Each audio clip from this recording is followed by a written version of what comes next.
Good morning সবাইকে। যদিও এখন শীতের সকালটা আমার কাছে একদমই গুড হয় না। শীতের সকালে একদমই ইচ্ছে করে না লেপ কাঁথা ছেড়ে উঠে আসতে। যতদিন বিয়ে হয়নি ততদিন কিন্তু শীতের সকালটা বেশ এনজয় করতাম। একটু রোদ বেরোলে ঘুম থেকে উঠতাম, কম্বল চাপা দিয়ে শুয়ে থাকতাম। যতক্ষণ না রোদের দেখা মিলছে ততক্ষণ উঠতাম না। কিন্তু এখন নিজের সংসারে আর সেইটা হয় না। হাজবেন্ডের অফিস থাকে, তার ব্রেকফাস্ট, তার লাঞ্চ সব কিছু গোছগাছ করে দেওয়ার জন্য কিন্তু আমাকে ভোর ৬টার সময় ঘুম থেকে উঠতে হয়। তো তোমরা মুখটা দেখেই কিন্তু বুঝতে পারছো আমার চোখে এখনো পর্যন্ত ঘুম লেগে আছে। বিয়ের আগের জীবন আর বিয়ের পরের জীবন দুইটা একদমই আলাদা। আর আমাকে সকালবেলায় ব্রেকফাস্ট এবং লাঞ্চ দুটো একসঙ্গে বানাতে হয়।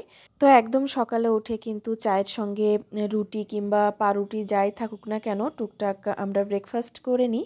আর এখন বসে বসে আমি রান্না করার জন্য এখানে সবজি কেটে নিচ্ছি। তো আজকে রান্না করব পালং শাক আর তার সঙ্গে রাজহাঁসের ডিম।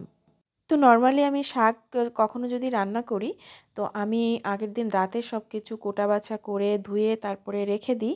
কিন্তু গতকাল রাতে আমরা বাসায় ছিলাম না, যার কারণে এই কাজটা আমার একটু প্রেশার হয়ে গেল সকালে উঠে।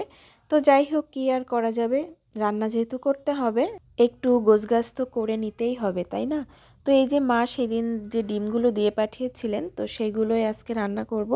আর রান্না করতে যা যা লাগবে সব কিছু কাটাকুটো করে রেডি করে নিয়েছি।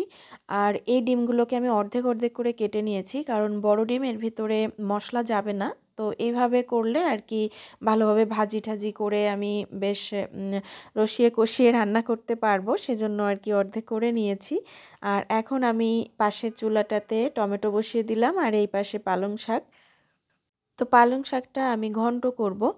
আর আমি এখানে পেঁয়াজ রসুন ব্যবহার করছি না, নর্মালি রান্না করব। তো এখানে শুধুমাত্র কাঁচামরিচ আর লবণ হলুদ আর চালের গুঁড়া দিয়ে আর কি আমি এই ঘন্টটা রান্না করি। আর এখন এই যে টমেটো ভাজিটা হয়ে গেল, এই চুলায় আমি ডিম রান্না করব। এখানে ডিমের মশলা নিয়েছি দারচিনি, এলাচ, শুকনো লঙ্কা, তেজপাতা আর জিরে। এই নর্মাল খাবার দাবারই আমরা খাই, আমরা বেশি মশলা জাতীয় খাবার খাই না। ডিমে যেহেতু নারিকেলের দুধ ব্যবহার করছি তো সেই জন্য আর পেঁয়াজ রসুন ব্যবহার করছি না, ওই সাদামাটা মশলা দিয়েই রান্না করব। তো ডিমগুলো ভাজি করে এখন আমি আলুগুলো ভাজি করে উঠিয়ে নিচ্ছি।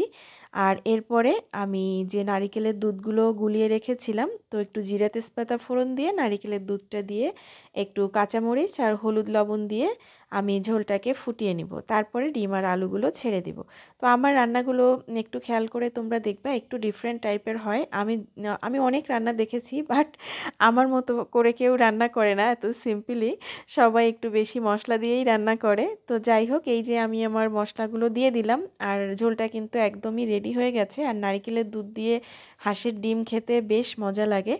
তোমরা কারা কারা খেয়েছো আমাকে কিন্তু কমেন্ট করে জানাবে। আর এই তো রান্নাবান্না শেষ, হাজব্যান্ডকে খাইয়ে দিয়েছি আর এখন তার জামা কাপড়গুলো রেডি করে দিয়েছি। আর উনি এখন বেরিয়ে যাবে। এইভাবে প্রত্যেক দিন আমি আমার ব্যস্তময় সকাল পার করি। তো আজকের ব্লগটা এই পর্যন্ত, টাটা।